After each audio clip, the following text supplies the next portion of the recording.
Élection de Trump, l'économie américaine doit-elle trembler?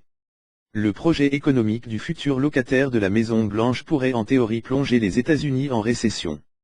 En pratique, il y a des chances pour que le républicain mette de l'eau dans son vin. Les Américains ont choisi. Et contre toute attente, Donald Trump a littéralement triomphé ce mercredi 9 novembre, à l'issue de la présidentielle américaine.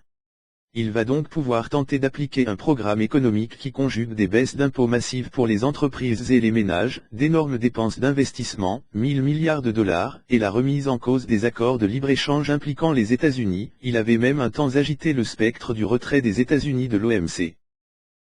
Donald Trump entend via ce cocktail de mesures relancer la machine économique américaine et faire passer la croissance à 4% par an.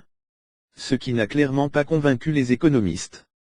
Les cochons ne volent pas et Trump rêve, affirmait ainsi à CNN en septembre Robert Braske, chef économiste chez FAO Économique. 1000 milliards de dollars en moins. De fait, les évaluations du programme économique de Donald Trump, toutes réalisées avant l'élection présidentielle, ne sont guère réjouissantes. En septembre, le cabinet Oxford Economics affirmait que les choix du futur 45e président des États-Unis pourraient retirer pas moins de 1000 milliards de dollars à l'économie américaine, dont le PIB se situe autour de 18 000 milliards de dollars, d'ici à 2021. Oxford Economics considérait en effet qu'entre 2017 et 2021, le PIB américain devrait progresser en moyenne de 2%. Ce scénario standard serait troublé par les choix de Donald Trump, qui ferait progressivement sombrer la croissance, la faisant tomber à 0% en 2019.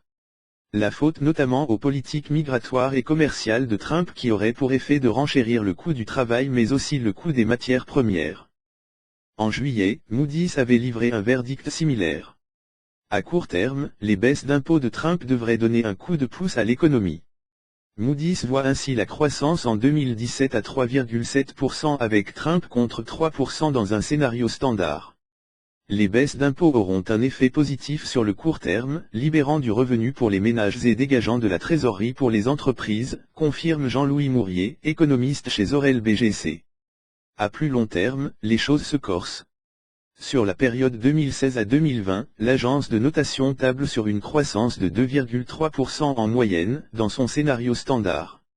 L'élection de Trump et l'application stricto sensu de son programme feraient chuter ce chiffre à 0,6%. Avec une récession qui commencerait dès 2018 et atteindrait même jusqu'à moins 5% en 2019. Mais ce n'est pas tout, le chômage gonflerait, 6,8% contre 5% en 2020 dans le premier scénario, et le déficit exploserait, 10,2% en 2020 contre 4,2%. Riposte commerciale. En effet, Moody's considère que les baisses d'impôts et les dépenses d'investissement vont, à plus long terme, plomber les finances publiques américaines. Sur la seule année 2020, il y aurait ainsi 1000 milliards de dollars de déficit en plus.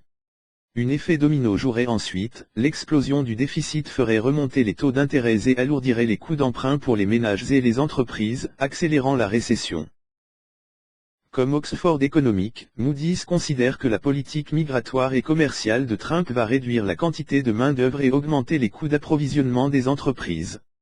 En effet, en haussant les droits de douane sur les marchandises venant de Chine et du Mexique, qui représentent respectivement 500 et 300 milliards de dollars de biens importés aux États-Unis, Donald Trump va alourdir la facture pour les entreprises. De plus, Moody's expliquait que la Chine et le Mexique riposteraient probablement et hausseraient à leur tour leurs tarifs douaniers. Or ces deux pays représentent environ 25% des exportations américaines. Une politique plus modérée. L'instauration de droits de douane importants sur certains pays les exposerait probablement à des mesures de rétorsion, abonde Jean-Louis Mourier.